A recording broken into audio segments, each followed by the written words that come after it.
What up, y'all? Hey, I just watched the local news channel.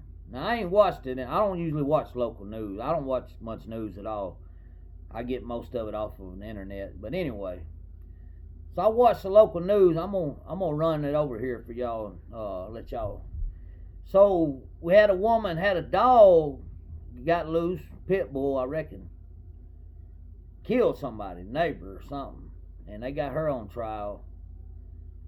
And then I got to give it up to my man. I ain't gonna say his name. He was on the news though, but he took him on a high speed, and I reckon however, he ended up some old shit I used to have happen to me. But anyway, he run up on a cemetery, and he knocked some headstones over, and he went and turned himself in. So shout out to my man. You did the right thing, Bubba. They gonna charge you. You're gonna have to pay some money to fix them damn stones, but you did the right thing. You'll sleep good on it. You know what I mean? They'll probably even work with you too on the charges since you turned it. So I'm just gonna go ahead and say I think you did the right thing, my man. And then the Alabama THCA thing or whatever, that's over with. They can forget that. It's done. It's on the news there. It's official. They won't be none of that. Not in Alabama. So that's the rundown of the local news, and so then I'm gonna move on here to the next topic of the evening. And I had a subscriber tell me today that they was going to the casino tonight, and I was like, all right. Man, I'll tell y'all, on my 21st birthday. Now, my mama, her and these women that she worked with, they all worked at Chrysler together for like, I don't know, they worked there like 35 years together. And they loved to get together and drink, man. They drank beer, and they had a good time, man. That mama and them was cool. They would drink beer and party, whatever. And so my 21st birthday rolls around, and mama says, I'm going to take you to Tunica for your birthday. I was like, all right. Well, my homeboy Stevie Lewis was living there with us at the time. So, I was like, well, Stevie can't, we got to take Stevie to, she's like, yeah, everybody, she's like, Linda and her mama's going. So, here's my mama and her best friend from work, and then her best friend from work's mama, who's about 85 or 90 years old, like seriously, like one of the Golden Girls, man. Drank like she was a hoot, boy. I ain't gonna lie. And then me and Stevie. Well, I'm not real big on like drinking and stuff, or like back then, like I didn't like to drink on the trip. Like, we know where we're going. When we get there, we'll cut loose. On the way, though, let's just keep it cool and not, end up in no trouble on the way, out here on the roads. Man, I'm in the back seat. I'm the only one in the truck not drinking. Mama and them, that girl Linda is in Mama had a little S10 Blazer. And I'll never forget, we was going down this highway in Mississippi. I mean, it was just long. You could see for miles, man. And I know we passed a couple stop signs, speed limit signs that said 55 mile an hour. And I keep looking up there on the speedometer, and Linda's got that mug set on about 80, man. I'm talking about just steadily drinking Coors Lights like it wasn't nobody's business. And I'm thinking, man, and I'm back there starting to get paranoid and stuff. And next thing you know, blue! Here comes the blue lights. I said, God dang, I knew it. I knew it was going to happen. Well, apparently, that highway, the state troopers, they know that it's people coming from Alabama to the casino and stuff. So they don't really trip. They just write you a ticket and let you go. And that's what he did. He come up to the window, man, and he was like, you got license and insurance or whatever, registration? She handed it to him. He didn't ask no questions. He went straight back to his patrol car. And then within just a few minutes, he was back up there, and he was like, here, you can actually call in and pay it right here. And, or you got to blah, blah, blah, got to be at court here. And then she signed it. He said, y'all have a good evening. I was like, God dang, man. And I was on probation and stuff. I wasn't even supposed to leave the state. Like, and I was like, damn, Mama, y'all gonna get me all jammed up. But anyway, we had a good trip, man. I had some beginner's luck, won a little bit of money, and that was a good trip. But I was telling a subscriber I had a crazy story. Mama, like I said, she retired from Chrysler. Well, I don't know, sometime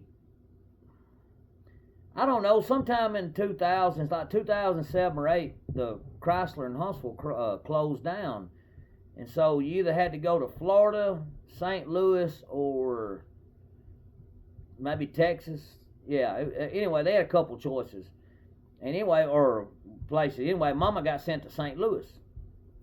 Well, we would go up and visit her, and St. Louis has got a riverboat casino, and it's right down on the water, like right underneath the arch. Like, you can go down and see the arch and then walk out onto a thing, and you on the casino. It's on a boat. The only thing different at the St. Louis casino than Tunica is you got to pay for your drinks there at St. Louis. So we had to move Mama in, and me and a buddy of mine rode with my mom's boyfriend, and then my brother and his friends were coming, behind us or whatever, supposedly. Well, anyhow, they end up getting tore up. They end up getting there way late and stuff. We done had everything moved in the house by the time they got there. So we go down to the casino, and man, my brother, he got hammered down on some Crown or something. But he was playing 3-card poker, and man, he was just having absolutely incredible luck. Like he was hitting every hand. Like, anyway, he had got his money up to like $7,000, and his friends was trying to get him to leave, and he wouldn't leave at $7,000. He got mad at him. Anyway, they ended up making him leave when he got down to like $3,500, and but that was a wild trip, man. The hell, we got into a fight in the lobby and everything. It was a whole, it was a disaster. It didn't, man, I'm gonna tell you what, alcohol, especially the way we used to drink, like we used to drink to get drunk, and like that was our goal when we went out. Like, we was gonna go out and get hammered down and just raise hell, and nowadays I look back on it, I'm like, God, dog, man. I'm glad I don't act like that no more. So, but yeah, I like going to the casino. I just, there's another dude this one time, man, a guy named Bob. He lived in the apartments by my mom. And this dude, he smoked crack all the time. He worked, had a really good job. And you go in his house, man, he didn't have no chairs or nothing. Like, he was sitting down in the floor, ate a TV dinner, and like a little old TV sitting on the floor. And then one day I went over there and the TV wasn't even on the floor. But this dude he smoked crack like it wasn't nobody's business, man. He'd tell you too, he loved it. So one day I'm coming out of the apartments, and these Christian people had bought me a car, and old Bob's coming in the apartments. And and when you come in, the way it is, it comes like this into a point. He's coming one way and I'm coming this way, and then we both gonna meet into a point eventually. Well, this fool's done dropped the crack rock or pipe or something down in the floor. He's digging down in the floor in his PT Cruiser. All of a sudden, I'm sitting there and I see him come around the thing, and I'm inside my car, and I see that he's finna hit me, and I'm hollering, Bob, Bob, and all of a sudden, finally, I just braced for impact, and he looks up at the last second, and he just, bam, creams me in the front end. I'm like, fuck, Bob, what are you doing? And he was like, oh, man, oh, and man, I felt bad for her. He was like, man, please, man, look, I got insurance, here, you can call them. Please don't call the cops, man, because I'm high, and and I was like, all right, that's cool, just chill out, man. Give me the insurance, So I called his insurance and stuff, and they was like, all right, that's cool. We'll take care of it and this and that. And my insurance talked to them, and they was, well, about 2 weeks goes by, and I said, I ain't heard shit about my check or nothing, And this dude comes up one day and he's like, "Hey man, have you got your check?" "Yeah, hell, I got $1,600, man. I didn't even have no scratch on mine." And I had to go get a whole front fender and shit put on mine, and I got mad. I was like, "Motherfucker," I was like, "something ain't right about this." I was like, "You getting $1,600? I ain't got shit." So I called his insurance company up, and you know what they told me? They said, "We ain't paying you. You should have made a police report."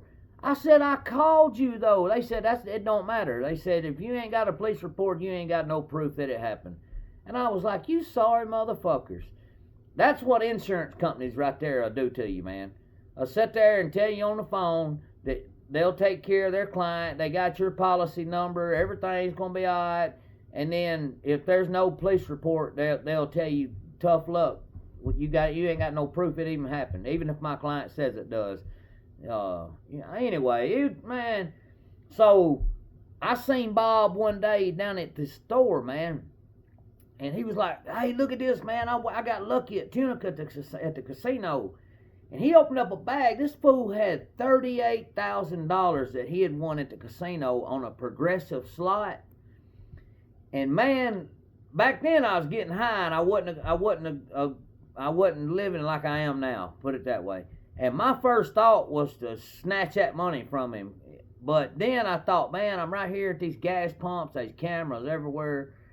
So I told him, I said, "Well, look here, motherfucker." I said, "Since you got all that money, you're gonna go ahead and you're gonna get 2,500 out and give it to me for fucking my car up, or I'm gonna beat your motherfucking ass." And which I wasn't gonna whoop him or nothing. I was just wanting my money, and he gave it to me. So yeah, but first, man, I was like, and I told him, I was like, "Boy," I was like, "you bold riding around showing that money off, man. Somebody's gonna take that shit from you." Like, a lot of people wouldn't have cared. They would have just went on and done it on camera and all. Like, like I just was like, "Man, it ain't worth it," Like, he paid me what he owed me, and I really didn't even have to threaten him. It was just, you know what I mean. He was just one of them type guys.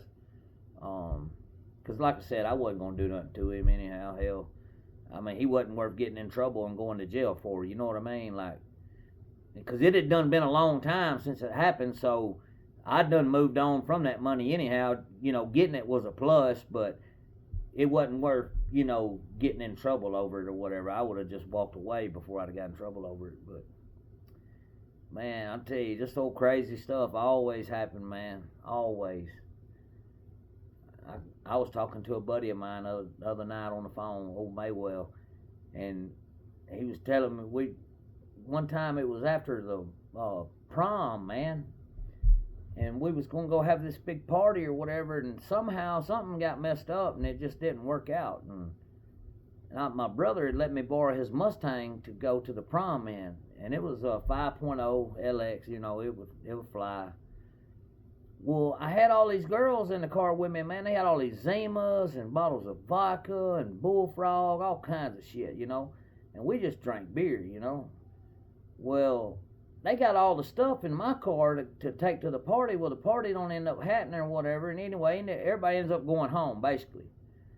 So, it's about 11 o'clock at night. So, as I'm leaving the Wavaho store to take this girl to where her car is at the Galilee Church, my buddy Maywell, all of them start hollering, "Hey, man, get out there and get on that car and show us what it'll do." And so, man, I get out there and on the highway, and I'm and got it sideways and shit, and then I pull right up into the turning lane. Well, I don't know how the hell I missed it, but as I'm out there with it kicked sideways and the valves floating, a damn city cop just drives by and I never even seen him.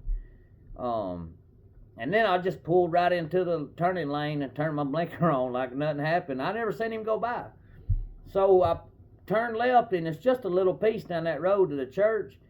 And I pulled in that church, and she was getting out like her bag and stuff. And I was like, I'll get the alcohol and stuff tomorrow and get it to y'all. Don't worry about it. I'll just live up the road. And man, all of a sudden, bro, boom, boy, they come swarming me from both sides, blue lights on. They took me and her to jail. They got me for DUI and everything, man. Yeah. I was like, God dang. And I was like, how did you even, because I looked, I mean, I didn't see, I don't know where the hell this guy come from, man. I was like, how did you even see me? He was like, I come right down the highway, son. And I was like, okay. But yeah, that was DUI number 3 right there. And I was 17, and then I didn't get my 4th one until I was 26, and then I just quit drinking. I said, that's enough. But man, anyway, I enjoyed telling y'all these old crazy ass stories and stuff, man. I don't know what it is. My life, it's just been one wild ride. You know what I mean? Like, somebody told me one time, we always worrying about the destination and all that, and sometimes we need to just slow down and enjoy the journey, So, all right then, y'all. Y'all have a good weekend, and I'll holler at y'all.